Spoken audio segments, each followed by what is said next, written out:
Oke, sebentar ya, izin share screen. Baik, selamat pagi. Suara saya bisa terdengar, Pak Gede? Halo? Bisa, Pak. Oh, Baik. bisa, oke, ya. Ye. Baik, terima kasih sebelumnya untuk Pak Gede yang sudah memfasilitasi secara teknis ya webinar kali ini.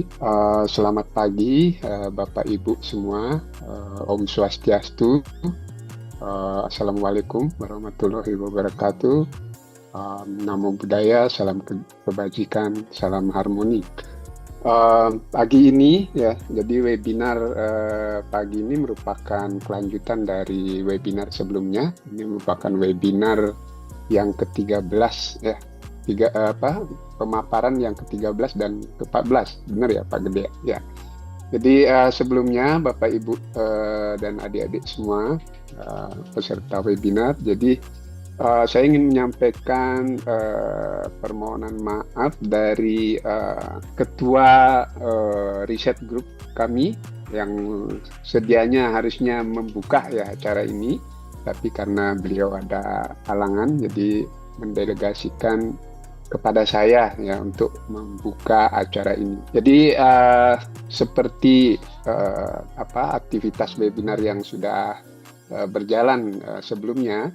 Jadi aktivitas ini dilaksanakan tujuannya adalah untuk sharing pengetahuan ya. Jadi untuk berbagi khususnya di antara kami peserta webinar, maksudnya member dari Research Group maupun juga mungkin peserta-peserta dari Research Group yang lain ya, khususnya adik-adik mahasiswa ya, agar mendapatkan insight barangkali terkait perkembangan dari teknologi atau metodologi yang bisa dimanfaatkan, khususnya kaitannya sama riset-riset di data science atau science data. Oke, nah untuk webinar kali ini sebenarnya lebih ditargetkan atau diprioritaskan untuk kali ini itu adalah untuk bidang prediction atau forecast ya.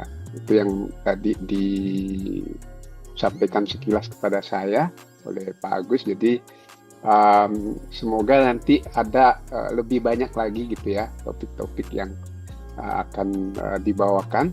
Mungkin sebelumnya sudah ada beberapa topik di bidang yang lain. Nah, mungkin juga ke depan kalau misalnya ada di antara teman-teman semua yang lain ataupun dari adik-adik mahasiswa yang ingin membagikan hasil atau perkembangan dari mungkin dari skripsinya barangkali sudah mendapatkan satu temuan atau pemanfaatan model atau metode tertentu, itu bisa di-sharing ya melalui webinar yang kami fasilitasi. Jadi untuk yang pertama nanti akan dibawakan oleh Bapak Insinyur Gede Surya Mahendra, SPD MKom, ya, dosen Sistem Informasi FTK Undiksa.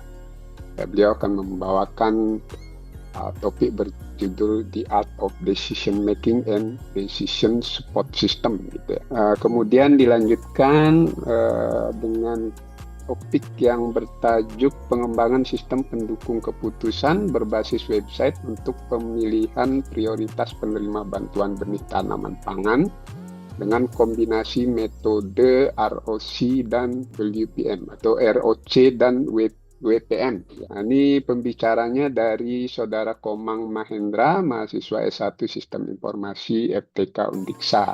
Ya, nah mungkin nanti untuk pemaparannya kira-kira 30 menit cukup Bapak Gede atau biasanya berapa lama ya? Cukup, Pak.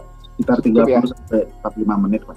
Oh ya, ya. Jadi 30 sampai 45 menit nanti mungkin dilanjutkan ke diskusi gitu ya. Jika ada pertanyaan saya persilahkan nanti teman-teman semua ataupun adik-adik untuk langsung open mic saja atau mungkin dengan menggunakan ada ikon angkat tangan gitu ya. Nah, nanti silakan. Jadi kalau misalnya tidak ada banyak pertanyaan, seandainya nanti kita bisa lanjutkan ke webinar yang ke-14. Ya, demikian biar tidak banyak saya menyita waktu. Jadi acara ini selaku mewakili Ketua Research Group Data Science, mewakili Bapak Made Agus Wirawan. Jadi saya membuka acara ini agar sekiranya nanti bisa bermanfaat ya untuk adik-adik semua, untuk teman-teman semua. Semoga webinar ini akan terus nanti berkembang berlanjut. Jadi semoga nanti ilmunya bisa berguna untuk kita semua. Terima kasih. Saya kembalikan ke Pak Gede, silakan untuk waktu dan tempat, silakan. Terima kasih. Baik, terima kasih Pak Made Putrano. Izinkan saya untuk share screen. Ini sudah direkam ya Pak Gede? Sudah, ya, sudah lah Pak. Ya. Terima kasih teman-teman, selamat pagi ya. Jadi di sini hari ini, tanggalnya masih salah. Tanggalnya harusnya tanggal 2 Agustus, teman. Oke, perkenalkan, saya Insinyur Gede Surya Maheta SPD MKOM, biasanya dipanggil Pak Surya ya. Saya dosen prodi sistem informasi di Universitas Pendidikan Ganesha. Jadi biasanya teman-teman melihat saya sebagai moderator ya. Jadi kali ini izinkan saya untuk share mengenai topik yang menarik untuk saya di cukup personal ya. Jadinya decision support system untuk saya. Sebelum lanjut, izinkan saya untuk memperkenalkan diri dan bagaimana sih sebenarnya decision support system ini bisa menyatu di diri saya ya. Jadi ketika S1 saya 2008 start sarjana, saya S1-nya di program studi pendidikan teknik informatika di Uniksa juga, hingga saat itu ada mata kuliah lah decision support di semester 7 kalau nggak salah ya, di tahun 2011, dan di situ mulai ini salah satu mata kuliah yang menarik ya. Jadinya mulai di situ, dan ya saya sedikit banyak tertarik, dan tapi ya sekedar seperti itu, dan tapi tidak melanjutkannya di skripsi saat selanjutnya berlanjut jauh. Saya S2 teman-teman di ilmu komputer Indonesia, dan saya kembali mengangkat decision support system.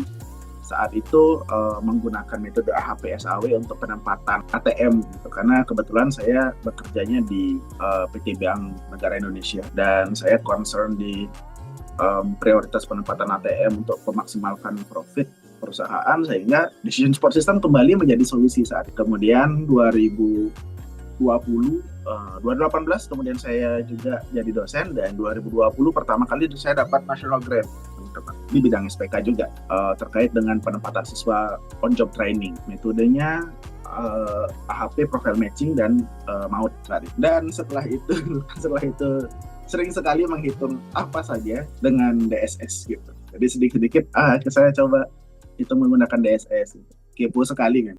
Dan saat itulah DSS tuh makin menjadi-jadi untuk saya kulik lebih lanjut. Saat itu saya bingung DSS itu seperti apa. Nah, ternyata teman-teman ya, ketika saya lihat bukunya Handbook of Decision Support System 2008, akhirnya saya menemukan jawaban. DSS-nya ada di mana? Ya. Jadi DSS ini bukan hanya sekedar ujung dari gunung es-nya di prodi sistem informasi, teman-teman. Tapi ini juga core, salah satu inti ya dari pemahaman sebuah decision support system. Ya, ketika dilihat pada grafik yang ada, ketika kita melihat keseluruhan sistem informasi ya, itu dibalutnya dengan apa? Dengan pervasive computing, dengan e-commerce, teman-teman, dengan organizational computing kayak EGOV gitu ya. Nah, setelah itu baru ada decision support system, teman-teman, untuk melakukan apa ya, prioritas apa yang harus kita lakukan ya. Itu decision support system bisa mendasari organization computing, electronic commerce, sama pervasive computing berdasarkan dengan manajemen information system. Disuplai datanya dari situ, dan core datanya tentu saja dari data proses. Itu merujuk dari Handbook of Decision Support System, teman-teman, Bapak Ibu. Sehingga decision support system ini termasuk inti ya dari suatu information system, suatu keilmuan information system. Information system itu kalau di atas itu sumber datanya dari mana? Itu dari conceptual approach, technical, analytic, economic, behavior. Jadi banyak sekali sektor yang akan diproses oleh information system ini. Nah, Inputnya adalah creation and development of information system dan juga impact and evaluation information system, itu akan jadi sumber ya, dan juga testingnya. Juga information system itu juga terkait dengan computer science, strategic management, organization behavior, knowledge management, operation management, dan juga quantitative method. Dan itu juga muncul 3 ya. Setelah saya lihat ini, oh ternyata decision support system ini penting gitu. Salah satunya untuk menjembatani antara data processing dan manajemen information system sebagai input data dan bertujuan ke organization computing, electronic commerce, dan pervasive computing ke depannya. Contohnya gitu, misalkan ketika kita e-commerce. E-commerce itu suatu layanan di mana teman-teman bisa jualan, gampangnya ya, oversimplified sekali. Teman-teman Bapak Ibu bisa jualan via digital. Tapi di situ juga teman-teman Bapak Ibu juga bisa menggunakan decision support system untuk apa nih? Menjual barang apa sih yang paling optimal untuk Bapak Ibu? Kapan sih promosi yang paling bagus untuk dilakukan? Kemana sih platform e-commerce yang Bapak Ibu butuhkan? Dan secara tidak langsung saya juga pernah melakukan riset terkait dengan pemilihan e-commerce menggunakan decision support system. Dan ini juga salah satu potensi yang besar sekali ketika dipergunakan dengan baik, bisa melakukan hal-hal, contohnya yang dekat sekali organizational computing gitu, misalkan bagaimana suatu pemerintah itu bisa memberikan kebijakan berdasarkan manajemen information systemnya. Sneak peek-nya gitu nanti juga akan dijelaskan oleh Omang Mahendra ya terkait dengan hal ini di organizational computing. Mahendra juga sudah berhasil membantu untuk pemerintah, dalam hal ini Dinas Pertanian, untuk bisa merekomendasikan mana nih rekomendasi untuk petani gitu ya. Nanti kurang lebih akan dijelaskan lebih lanjut oleh Omang Mahendra dan membuktikan memang decision support system menjadi dasar itu untuk melakukan tahapan-tahapan selanjutnya dalam bidang sistem informasi itu ya. Jadi sudah include ya. Jadi ini yang saya sudah cari sejak lama gitu, ternyata akhirnya menemukan di mana fungsi dan tempatnya decision support system di prodi sistem informasi ataupun di dalam bidang kajian sistem informasi. Nah, strategic positionnya gitu dalam bidang ilmu teman-teman Bapak Ibu ya. DSS itu salah satu core atau inti dari information system. Bukan hanya peripheral ataupun hal yang sempit. Ini hal yang luas juga. Nah, decision support system juga berkontribusi terhadap substansi sistem informasi ataupun developing system, di mana pengambilan keputusan itu menjadi konten yang beraneka ragam. Jadinya penting ya teman-teman Bapak Ibu, decision support system itu dalam information system karena memberikan substansi, kontribusinya besar.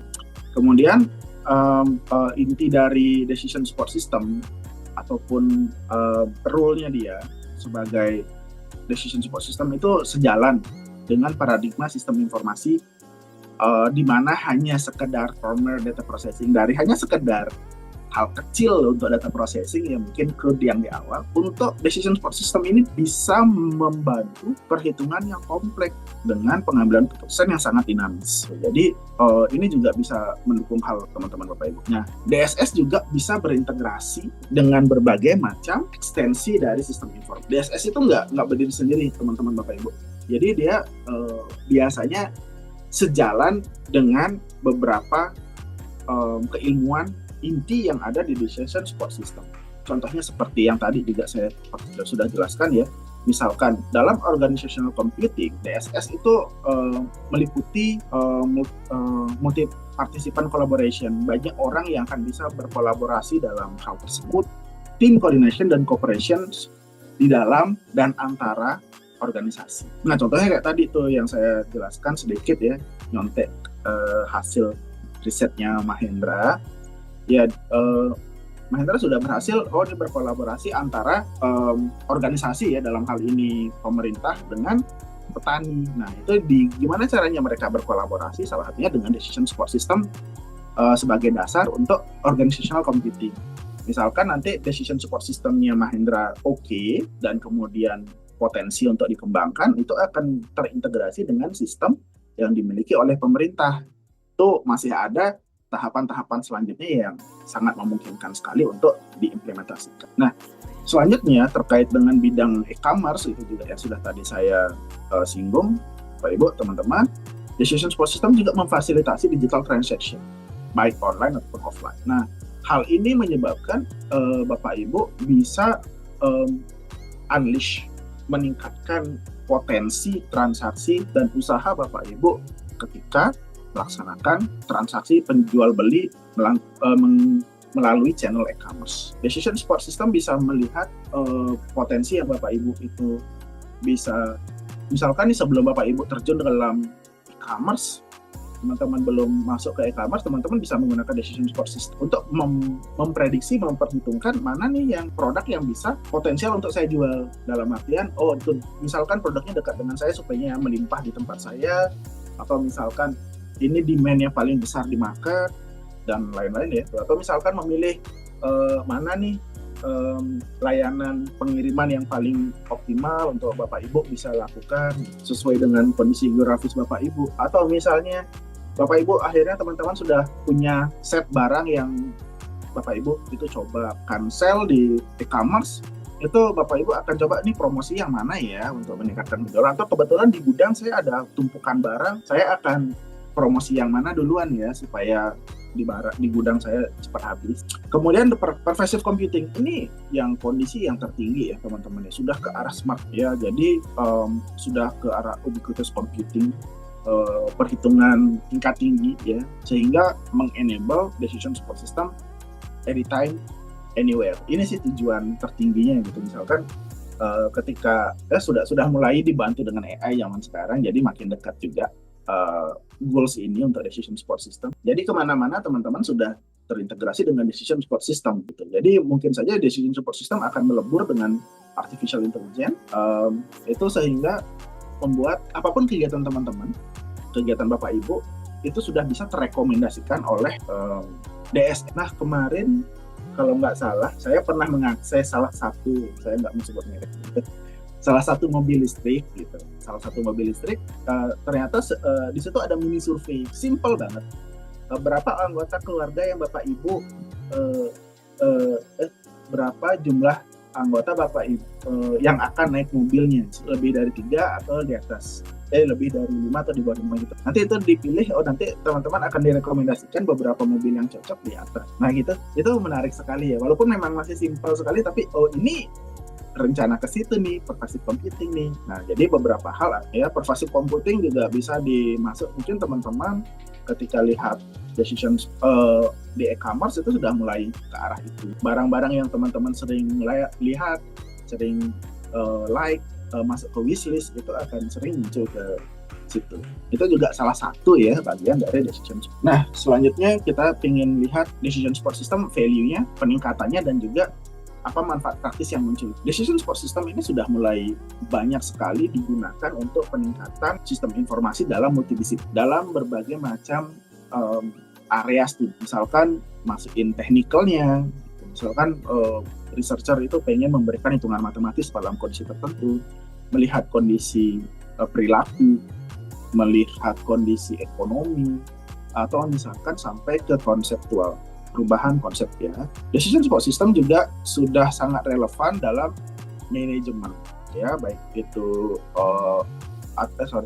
decision support system juga sudah sangat relevan terkait dengan manajemen pendidikan ya. Dalam hari ini berbagai macam bidang studi sudah masuk ke situ, beberapa manajemen bisnis ya. Ini MBA ya, dalam artian pembelajaran bisnis itu sudah dikit-dikit mengenai data driven decision making. Itu jadi inti pengetahuan mereka. Saya juga pengalaman saya di bank itu, data driven decision making itu menjadi hal yang penting sekali, harus dikuasai oleh leader. Dalam hal ini memang sih tidak serta-merta yang decision support system yang kita kenal dengan hitung-hitungan metode ya, tapi bagaimana caranya manajemen itu bisa memberikan keputusan dalam tujuannya meningkatkan profit atau mengurangi loss, itu dengan pendekatan data. Ini sudah sejauh itu juga gitu.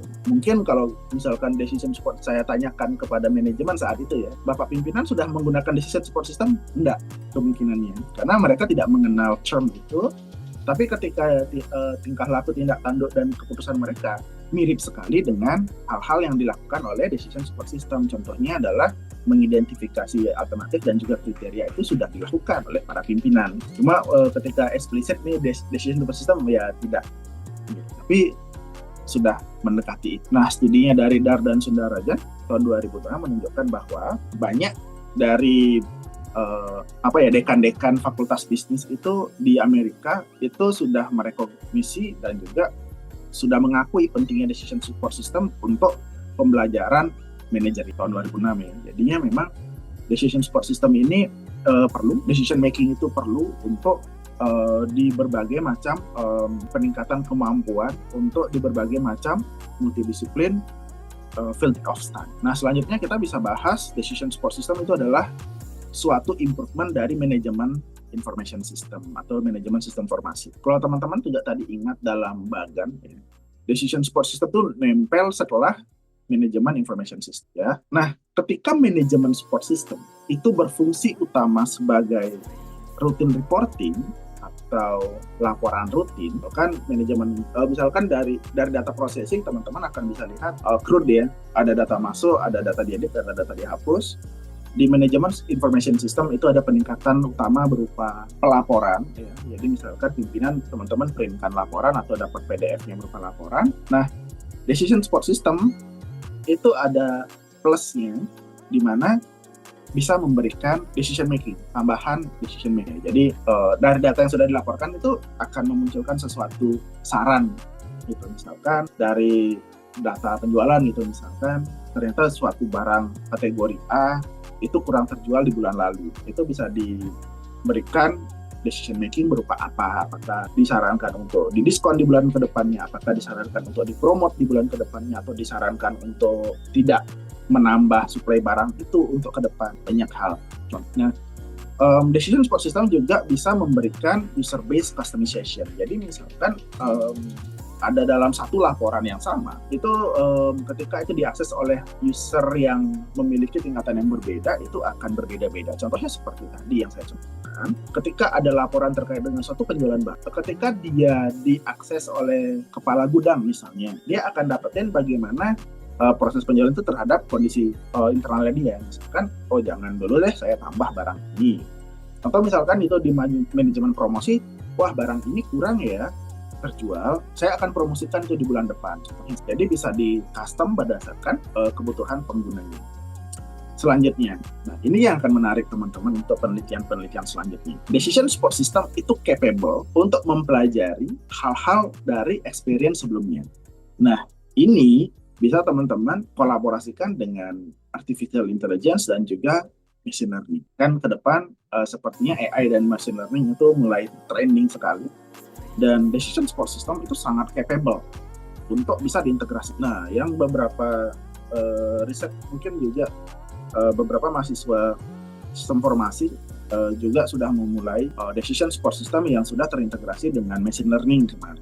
Contohnya adalah meretrieve data secara otomatis dari penyedia data. Jadi decision support systemnya akan datanya diupdate setiap time period tertentu. Dalam hal ini kemarin risetnya kalau nggak salah harian. Jadi itu bisa sangat membantu machine learning. Jadi dengan memberikan data yang paling update. Apabila decision support systemnya memerlukan data yang paling terbaru, ini akan bisa dimudahkan dengan integrasi AI dan machine learning ya. Selanjutnya improvementnya adalah memberikan direct access untuk pengguna decision support system tanpa mengetahui tantangan teknikal lebih lanjut. Ini yang sangat menyenangkan dari decision support system, di mana penggunaan teknikalnya jauh menurun. Karena biasanya decision support system itu ditujukan kepada manajerial, sehingga UI-nya biasanya jauh lebih mudah dibandingkan manajemen information system. Manajemen information system masih memungkinkan adanya beberapa kontrol penuh ya terhadap beberapa tingkatan user, sehingga buttonnya cukup banyak, menunya cukup banyak, dan ketika decision making ya, di decision support system ada decision makingnya itu dia di provide oleh user based customization, sehingga dia itu hanya perlu berfokus pada bidangnya dia sendiri. Jadi dia tidak dipusingkan dengan beberapa hal trivial yang memang tidak diperlukan pada bidangnya. Itu bisa disupport oleh decision. Nah, misalkan seperti tadi, ketika ada manajer promosi yang ingin melihat barang mana yang harus dipromosikan berdasarkan laporan penjualan, ya dia bisa di custom user based customization-nya, sehingga dia bisa memberikan akses langsung oh ini saya pengen tahu promosi saja dari data penjualan. Itu bisa dilakukan dan bisa diimprove oleh decision support system itu ya teman-teman. Nah ini kita bisa lihat perspektif dari decision support system ya, berdasarkan Mitroff dan Linston tahun 93. Kita ada sudut pandang 3 di decision support system: technical, organizational, sama personal. Kalau saya pribadi lebih suka menggunakan decision support system berdasarkan perspektif personal saya. Mungkin juga teman-teman sering saya contohkan juga di mata kuliah terkait dengan perspektif ini. Tapi kita akan coba lihat satu-satu ya dari technical perspektif. Tujuan dari technical perspektif itu adalah problem solving dan juga penyelesaian masalah terkait dengan produk. Biasanya ini untuk keuntungan secara technical dan organisasi secara umum ya. Nah, general karakteristiknya itu adalah empirical, rasional, dan secret truth. Jadi ini yang benar-benar terkait dengan kebenaran yang benar dalam artian ya yang paling benar secara umum ya.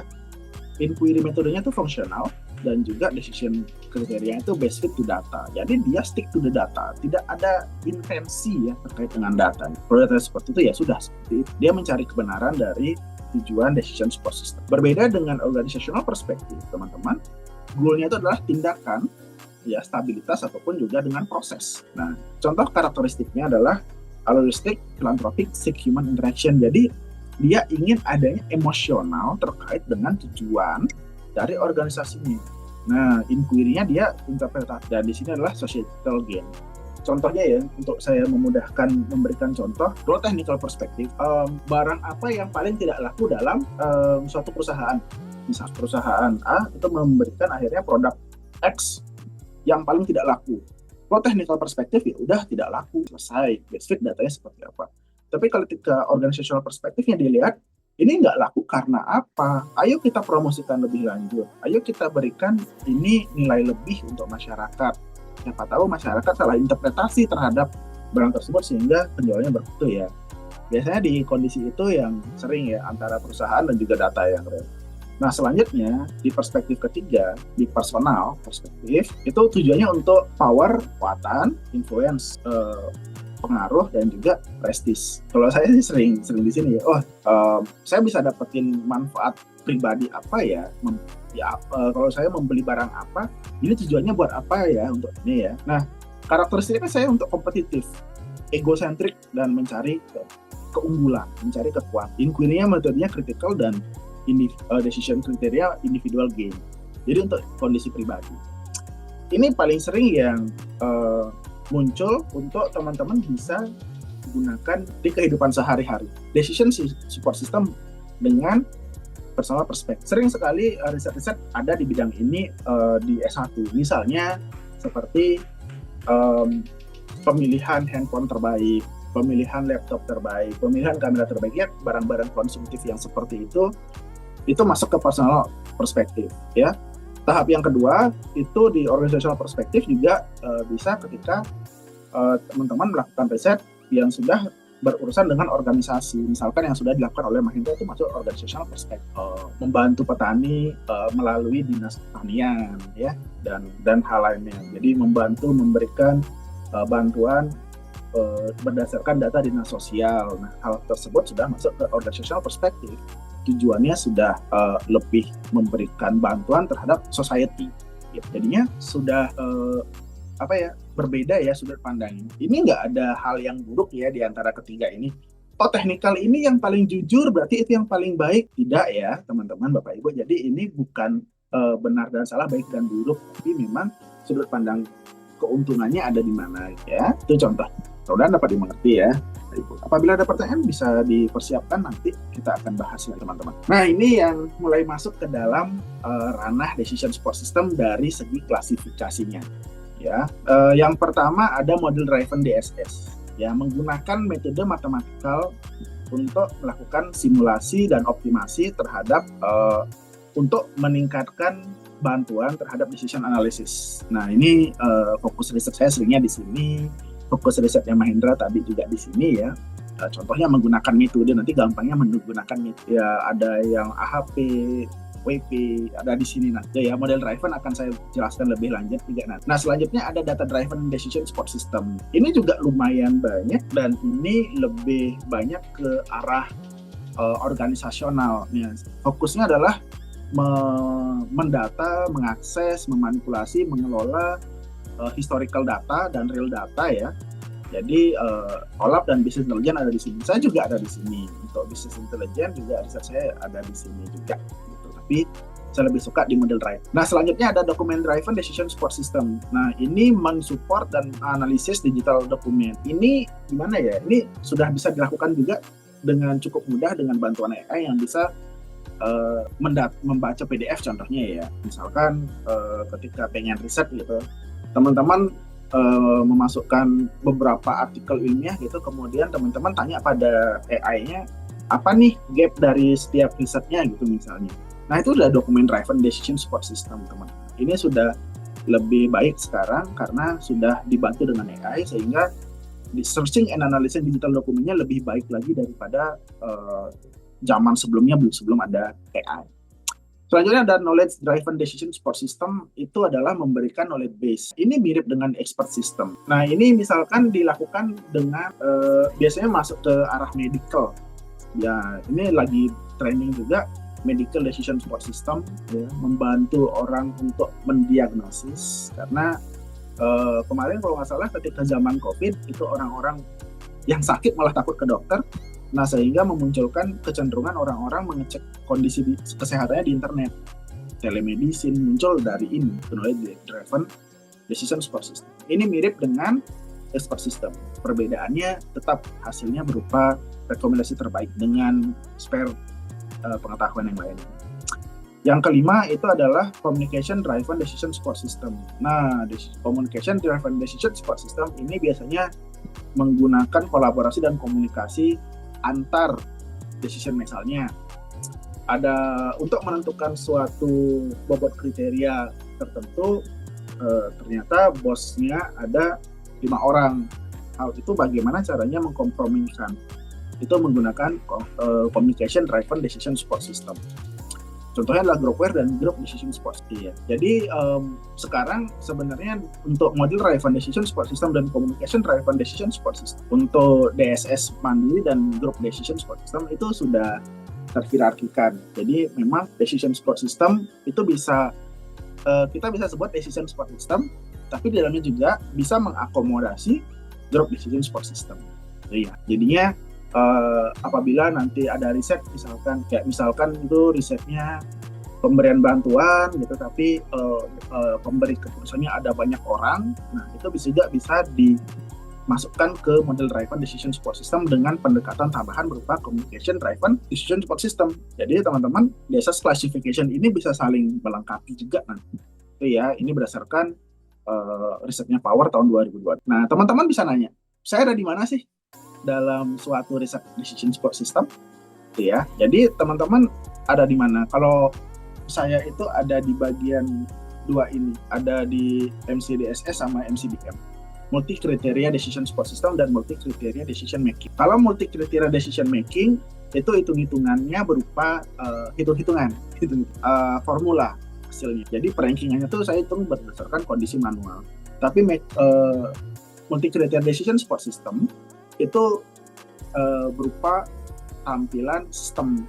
Jadi misalkan berupa website ataupun mobile dari situ. Jadi saya seringnya riset saya ada 2 itu. Nah, Group Decision Support System masuknya malah di sini, teman-teman ya. Karena dia sudah berhubungan dengan organisasi. Jadi misalkan ada pengambil keputusan ada banyak, itu akan masuk di sini.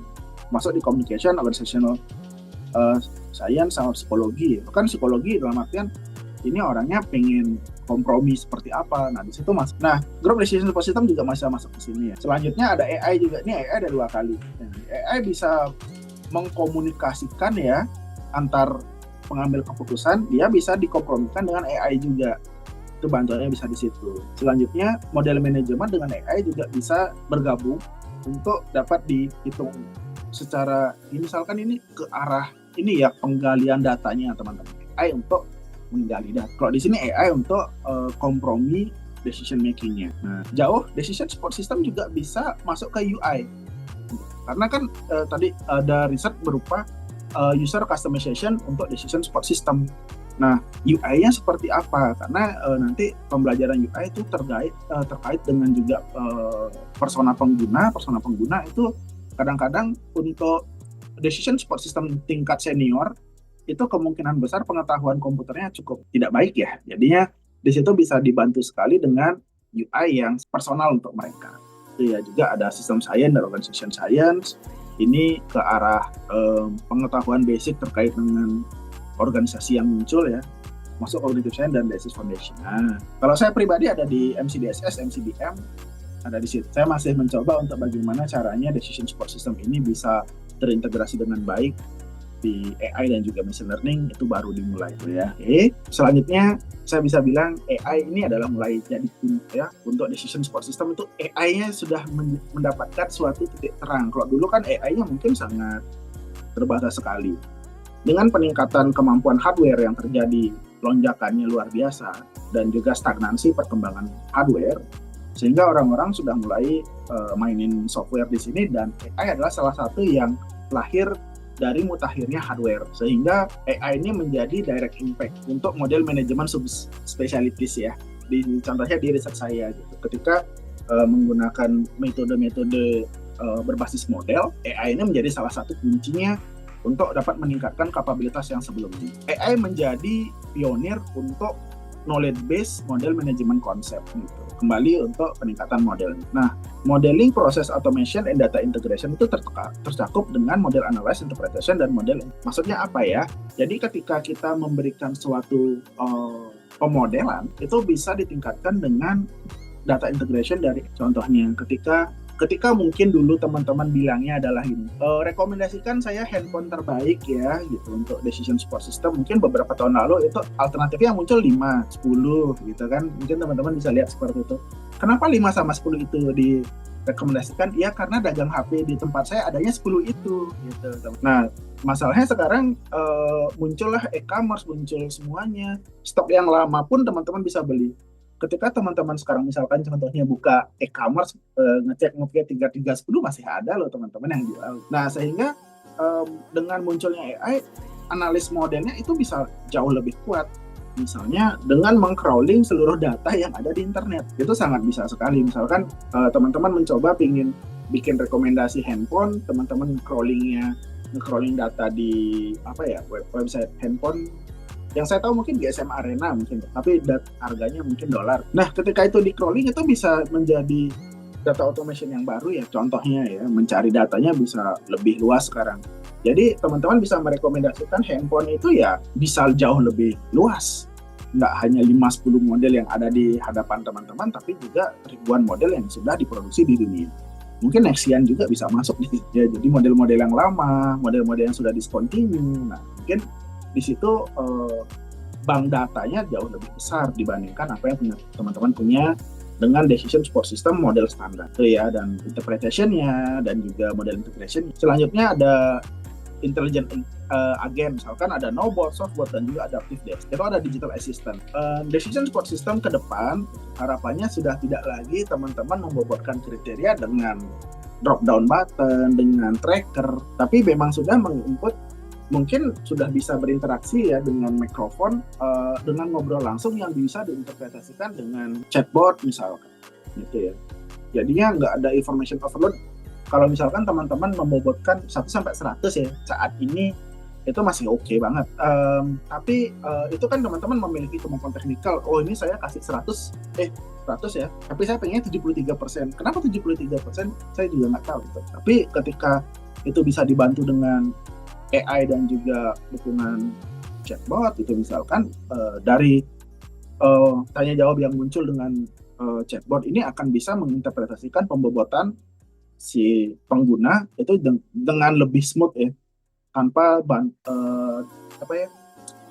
technical yang sangat tinggi lagi. Kemudian AI ini bisa meningkatkan konsep untuk active DSS dan juga stimulus based support. Active DSS itu yang seperti teman-teman lakukan pada beberapa aplikasi yang sudah berhubungan langsung dengan teman-teman, seperti misalnya di e-commerce itu udah muncul ya. Oh, ini bantuan untuk teman-teman nih. Jadi sudah lebih aktif lagi di mana-mana. DSS itu sudah bisa masuk juga. Nah, AI juga bisa menggantikan cognitive rules-nya untuk medical DSS. Nah, ini jadi riset ke depan juga teman-teman. Medical DSS lagi booming banget. Ada sedikit redundansi yang muncul di medical, di mana pengalaman ahli itu justru semakin tua semakin banyak, tapi kemampuan analisanya semakin lama makin menurun gara-gara memang natural humanity-nya ya mas. Secara natural manusia juga makin lama makin berkurang juga, padahal wawasan kita makin lama makin meningkat gitu. Jadinya cognitive rules-nya itu bisa digeser ke medical decision support system itu ya. Ini berdasarkan penelitiannya EOM tahun 2008. Ya, jadi teman-teman yang suka dengan AI, ingin AI-nya bisa membantu keputusan, decision support system berbasis AI, ini jadi salah satu tujuan riset teman-teman. Nah, mungkin ini teman-teman yang menarik ya terkait dengan multi kriteria paradigma. Ya, ini ada 4 ya teman-teman untuk model. Tadi juga saya sudah singgung multi kriteria decision support systemnya. Ya, kita ada 4 paradigma ya. Jadi misalkan kita multi atribut teori. Ini sering saya lakukan. Misalkan di metode SAW, WP, Maud, Smart, metode Mahendra saya lupa WP kalau nggak salah. Ini ada di multi atribut teori teman-teman. Jadi dia mengecek antara value dan juga bobotnya. Metode ini sering digunakan di Amerika. Gitu, ini multi atribut teori. Selanjutnya ada analytical hierarchical process. Ini kalau nggak salah Mahendra juga ya. AHP nggak ya Mahendra? Oke. Erosi, betul, erosi. Lupa saya. Nah, kalau AHP, ANP itu Pairwise method ya, digunakan untuk berbagai negara seperti Kanada, Finland, dan Cina untuk membobotkan metode kriteria mana berdasarkan pandangan seseorang, pandangan decision making-nya. Cuma ada masalah inkonsistensinya parah gitu, karena konsistensi rasio yang dibutuhkan oleh AHP itu di bawah 10%, sedangkan ketika kita sedikit saja egois itu bisa lewat dari 10%. Itu sering dikritisi di situ. Nah, selanjutnya ada outranking method, itu Electre dan Prometheus. Nah, sejujurnya saya juga belum memahami banyak di Electre dan Prometheus karena memang cukup luas ya, karena dia menggunakan komparasi pairwise yang lumayan tinggi juga.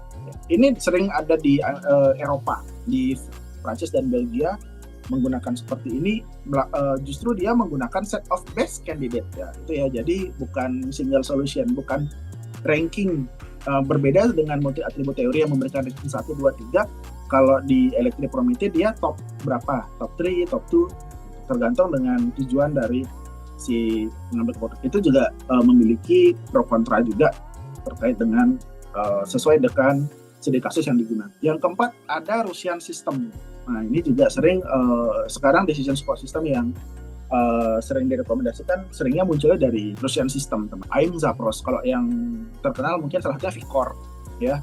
Jadi ordinal approach gitu untuk mengurangi bias pengambilan keputusan gitu. Jadi explore-nya di non-dominant alternatif, jadi expansion frontier-nya.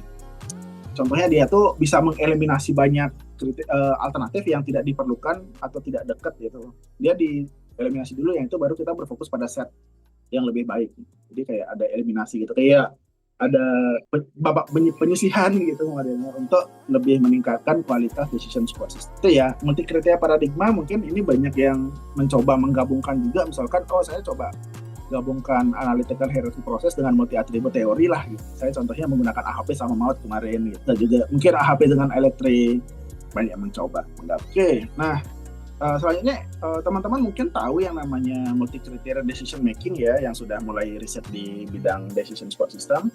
MCDM itu adalah general framework-nya teman-teman. Jadi framework umum ketika menggabungkan satu decision criterion. Nah, dalam MCDM decision itu trade off ya antara conflicting kriteria gitu. Jadi kompromi ya, misalkan antara harga yang ingin sekecil-kecilnya dengan manfaat yang sebesar-besarnya gitu ya. Nah, di MCDM itu muncullah MODM dan juga MADM. MADM itu adalah digunakan ketika jumlah alternatifnya tuh terbatas. Gampangnya bisa terhitung, countable. Jadinya itu eksplisit dan juga bisa dikomparasi secara langsung gitu. Ini yang sering ada riset kita ada di sini, SAW, WWP ada di sini ya. Jadinya selanjutnya itu ada MODM, multi objective decision making. Nah, ini bedanya dia hanya bisa digunakan untuk kondisi matematika ya, fungsinya lebih matematis lagi dibandingkan MADM. Itu biasanya di continuous domain. Jadi dia ada masalah time series, kemungkinan besar masuknya ke MODM. Keputusan yang hari ini mungkin saja berbeda dengan besok, kemungkinan juga berbeda dengan hari kemarin gitu. Ini digunakan untuk efisiensi. Yang keputusan kemarin itu berdampak pada keputusan hari ini. Itu biasanya masuk ke MODM. Itu berubah terus. Ya time series. Gitu ya. Nah, mungkin teman-teman saya pengen tahu pemahaman sedikit ya. Kira-kira gitu. Coba dipikirkan. Berapa ada metode MADM nih? Saya yang nomor 2 ya, MADM aja nih. Karena saya akan risetnya fokusnya ke MADM. Ya contohnya metode-metode kayak AHP, SAW gitu. Berapa ada metode yang terregister, berapa yang teman-teman tahu? Coba dipikirkan ya, mungkin 5 detik ya. Pertanyaannya seperti ini. Mungkin di Indonesia banyak yang tahu ya.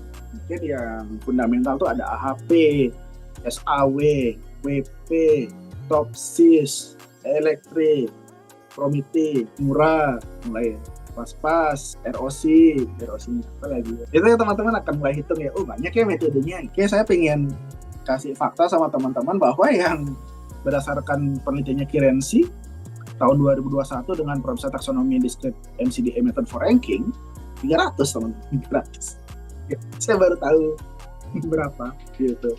Jadi misterinya masih banyak sekali untuk kita cobakan metode-metode yang sudah ada. Ini diambil datanya sampai tahun 2021 300. Sekarang 2025 kemungkinan besar ini metode sudah bertambah lagi. Saya juga udah diinfokan ada beberapa metode yang bertambah lagi. Sudah mulai seru ya, MCDA yang sudah ada, dan banyak sekali metode yang numpuk di research gate saya. Cobain metode ini gitu. Beberapa researcher di luar negeri ketika berhasil menggunakan metode itu sering sekali ngepost metodenya dan nyuruh junior macam saya itu untuk ngetes gitu. Ini metode bisa jalan nggak di situ? Gitu. Jadi menyenangkan sekali. Ya. Jarvis ini membuka mata saya ketika saya tuh stucknya di 2020 teman. Saya stuck di 2020. Mungkin teman-teman bisa lihat riset-riset saya ya teman. Jadi 2018 saya menggunakan AHP SAW untuk ATM. 2019 AHP Topsys. 2020 AHP SAW, WP, Waspas, Mura untuk e-commerce. Nah, udah e-commerce. 2020 Maut AHP Profile Matching ya. Itu ada sedikit patahan. Di 2021 mulai metode saya aneh-aneh. 2021 Fukom, Mura, Mabak, Marcos. Mungkin teman-teman udah tahu Muranya. Fukomnya sama Marcosnya mulai apa itu? Karena ketika tahun 2021 saya menggunakan riset Fukom, itu sebenarnya metode Fukom itu ditemukan di tahun 2018. Jadi cukup baru sekali, sedangkan metode Marcos itu di 2020. 1 tahun metodenya sudah ada yang baru. Jadi serasa update sekali saat itu ya teman-teman. Kemudian 2023 studi kasusnya 2021 ya benar ya. 2023 tourist attraction Bali banyak metode juga, multi-metode juga. 2023 saya menggunakan Fukom, Presia, Fukusu dan Rafsi. Fukusu di tahun 2023 adalah salah satu metode yang ditemukan di tahun 2022, jadi update juga. 2024 Fukom Aras, 2025 Fukom Marcos untuk sekarang digital banking. Jadi banyak sekali metode yang ada di dunia dan tidak seperti yang umum yang ada mungkin dikenalkan di perkuliahan. Itu memang metodenya basic ya untuk diketahui dan memang itu awal mula metode banget. Misalkan mungkin teman-teman nanya, AHP sudah ditemukan tahun 80 Pak, bagaimana kondisinya sekarang? Masih sangat aktif. Karena memang sudah sangat terbukti bagus untuk perusahaan, ya muncul aja. Terus kalau gitu kita kan udah bisa puas dong dengan AHP. Tidak juga, ada beberapa kondisi yang membuat riset itu terus muncul ya teman-teman. Jadi memang decision support system, sistem pendukung keputusan itu masih sangat update juga, masih sangat bagus juga untuk dibahas ke depan. Oke, mungkin sedikit banyak ya personal saya ya dengan 3 metode ini menjadi sangat personal. Ya, kenapa? Kalau AHP SAW itu saya buat di tahun 2018 itu citasi tertinggi saya saat ini. Gitu. Ada 200 orang yang mensitasi artikel saya ini karena ini memang benar-benar metode basic ya. Di 2018 saya up metode itu ya benar-benar metode basic. AHP SAW itu sangat terkenal sekali teman. AHP SAW itu terkenal. Selanjutnya kalau ada juga metode Fukom. Ini jadi personal buat saya karena autornya sendiri yang merekomendasikan ke saya. Mr. Dragan Pamucar memberikan saran saat itu di ResearchGate. Saya nanya metode apa yang baru ya. Saya itu benar-benar nggak tahu dengan perkembangan DSS. Yang saya tahu cuma 6 AHP SAW. Saya kasih tahu itu. Yang lain selain itu apa ya? Nah, adalah seseorang yang komen, coba metode Kukom ya, ini papernya. Saya lihat ternyata penulis satu. Saya lihat ternyata dia pencipta metode. Jadinya lumayan, ini autornya langsung yang memberikan metode pada saya untuk dicobain gitu. Jadi sangat berasa. Sama juga dengan kejadiannya dengan metode Marcos. Jadi Mr. Salvo Stevic yang memberikan metode ini pada saya, sama juga caranya di komenan yang sama. Beliaunya memberikan metode Marcos ini, dan beliaunya adalah salah satu pencipta utama dari metode Marcos ini. Ternyata orang-orang di dunia sana masih banyak aktif untuk menciptakan model-model baru untuk decision support system, dan sampai saat ini saya masih aktifnya adalah mencoba metode mereka. Goals terbesar saya mungkin bikin metode ya. Masih panjang sekali perjalanan untuk decision support system. Ketika kita berpaku pada decision support system AHP, SAW, WP, mungkin di situ kita masih terpaku pada masa lalu yang ada di textbooknya. Tapi ketika kita coba membedah cakrawala, ternyata di luar sana metode sudah beragam sekali gitu. Sekarang metode sudah masuk 3 level gitu. Mungkin riset saya saat ini itu masih metode pembobotan, metode rankingan. Itu sering sekali saya pegang, sampai tahun ini pun masih saya pegang. Saya baru baca riset baru, ternyata ada namanya metode kompromis di tengahnya. Jadi DSS sekarang sudah 3 level. Itu pengetahuan baru minggu lalu saya baru tahu. Jadi ada pembobotan, kompromi, rankingan. Itu sekarang. Misalkan di pembobotan itu ada 10 orang yang memberikan keputusan berbeda-beda. Di tengah itu ada metode untuk mengkompromikan untuk decision support system, decision maker itu bisa dijadikan satu pengetahuan. Kemudian baru di ranking. Jadi setiap hari ada saja pembelajaran yang baru di bidang decision support system yang memang saat saya itu masih amazed aja gitu. Itu ya. Nah, mungkin itu yang bisa saya present untuk hari ini terkait dengan decision support system. Apabila ada yang ingin didiskusikan, saya juga masih belajar teman-teman. Jadi itu untuk presentasi saya kali ini. Terima kasih. Selamat pagi. Saya kembalikan ke Pak Made Putrama. Terima kasih. Baik, terima kasih Pak Gede Surya Mahendra atas paparannya. Cukup komprehensif ya. Seperti tadi teman-teman sudah banyak dibahas terkait dengan decision support system ya. Jadi ada pemanfaatannya untuk participant collaboration, team coordination, e-commerce ya. Terus ada klasifikasi tadi ya, model driven, data driven. Lalu ada hierarchical clustering gitu ya. Terus ada paradigma dari metode-metode di DSS. Nah, itu sangat banyak sekali ya, sangat luas sekali, dan tadi juga disampaikan bahwa perkembangan terakhir itu sampai 300 metode. Wah, itu. Jadi emang Pak Gede tadi saya lihat juga riset-risetnya sangat banyak ya terkait dengan DSS. Sudah sangat fokus sekali saya lihat. Mungkin nanti teman-teman khususnya adik-adik mahasiswa yang memang ada ide atau keinginan untuk juga mengambil topik ya di topik skripsi terkait dengan decision support system, itu bisa berdiskusi dengan Pak Gede ya. Atau mungkin ini mahasiswanya banyak sistem informasi, atau Pak Gede di sistem informasi ya Pak Gede ya? Enggak Bapak, saya di sistem. Oh iya. Ya. Ya, soalnya kita belum ketemu langsung nih.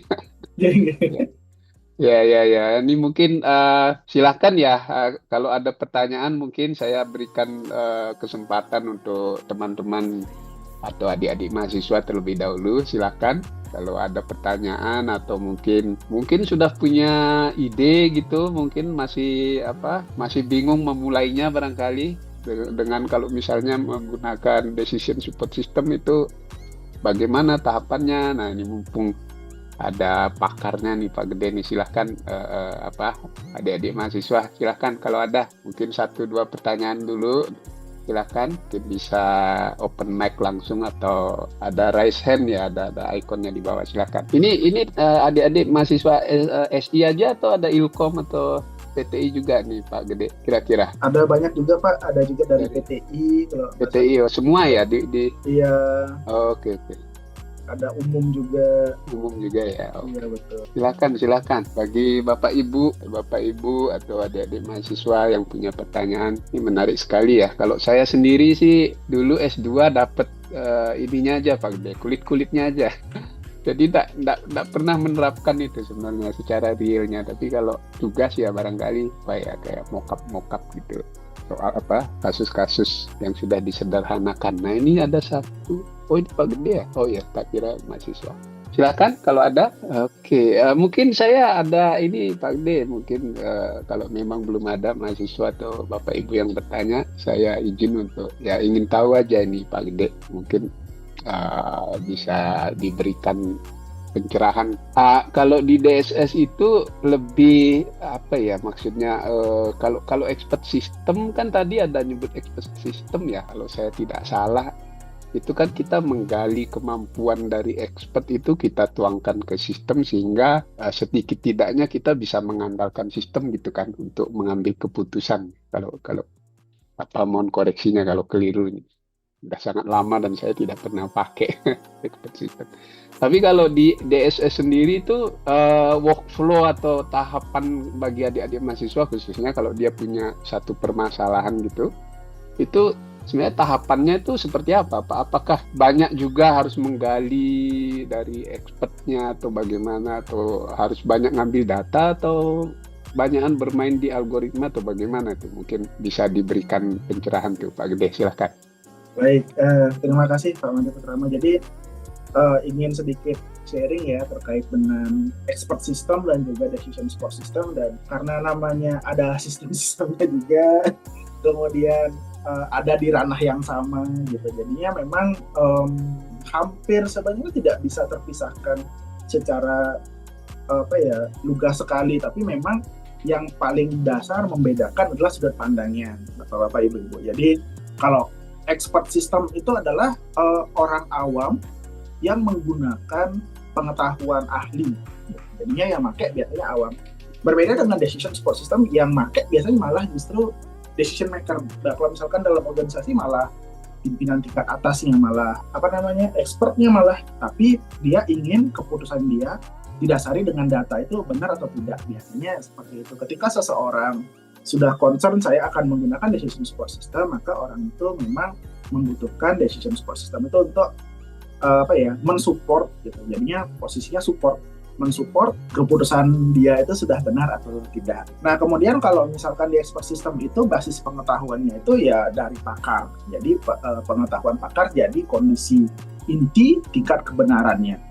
Sedangkan kalau di decision support system itu basis pengetahuannya adalah data. Jadi bahan bakunya data, model dan juga analisis statistiknya gitu. Jadi bisa jadi dengan data yang sama diolah dengan model yang berbeda itu bisa menghasilkan metode ataupun hasil yang berbeda juga dalam hal ini misalkan ranking engine. Nah selanjutnya dari cara kerja itu kalau di expert system itu dia inferensi logika. Jadi pemahaman-pemahaman oleh ahli itu dicoba untuk dilogikakan sehingga pengguna bisa mendapatkan pengetahuan berdasarkan inferensi logika. Nah, sedangkan kalau di decision support system dia fungsi cara kerja itu menyediakan informasi dukungan gitu. Jadinya untuk saya udah benar atau tidak ya. Nah, jadinya kalau bisa ditarik garis ya memang sudut pandangnya memang berbeda. Dan juga hasil akhirnya itu juga berbeda. Kalau misalkan di expert system dia mendeduksi. Jadi yang direkomendasikan adalah suatu kondisi berdasarkan sesuatu yang tidak diketahui oleh pengguna. Misalkan biasanya yang paling umum adalah expert system terhadap diagnosis lah misalnya. Jadi seorang pengguna itu dia tidak tahu kondisi dia apa, dia menggunakan expert system, akhirnya dia tahu. Jadi dari tidak tahu menjadi tahu.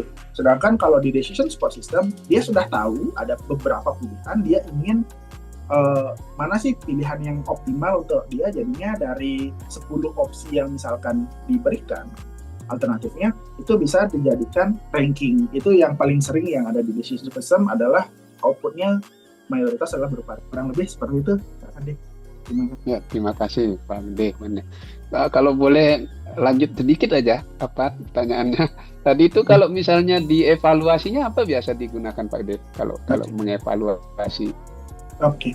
Kalau di decision support system untuk yang saat ini itu yang paling umum adalah analisis sensitivity ya, jadi uji sensitivitas. Biasanya dia itu tujuannya berbeda-beda, Pak. Jadi misalkan apakah dia ingin suatu decision support system model dalam decision support system itu bisa mengambil keputusan dengan lebih fluid atau lebih firm, itu tergantung dengan keputusan. Jadi kalau misalkan keputusan itu yang arah tingkat keputusan adalah sesuatu yang tidak bisa diganggu gugat, dia menunjukkan harus sensitivitasnya lebih firm. Tapi kalau memang keputusan itu bisa di improve dengan keputusan-keputusan dari luar atau kondisi-kondisi lingkungan, dia harus lebih fluid. Itu yang paling sering untuk di decision support system di bagian MCDM, multi kriteria decision makingnya. Terus juga bisa jadi dengan juga comparative study, dengan dibandingkan dengan beberapa metode-metode lain, apakah tingkat perankingannya masih umum atau tidak. Juga bisa juga dengan menggunakan uji akurasi. Ini masih eksperimental juga Bapak, jadi menggunakan pendekatan untuk dari ini ya data mining, tapi tujuannya adalah untuk melihat apakah seseorang itu memang membutuhkan decision support system atau tidak. Jadi kalau misalkan akurasinya tinggi, berarti orang ini sudah bisa firm dengan keputusan dia tanpa menggunakan decision support system. Tapi kalau memang akurasi rendah, berarti orang ini belum siap mengambil keputusan sendiri. Contohnya seperti itu. Tapi itu belum diujikan secara umum. Selanjutnya kalau misalkan ini ditarik ke ranah decision multi kriteria decision support system dengan pengembangan suatu aplikasi, pengujian dilakukan juga ada tambahan berupa pengujian sistem seperti black box, white box, dan seterusnya. Pengujian dari sisi sistemnya seperti ini. Ya, baik. Terima kasih. Ya, terima kasih. Oke.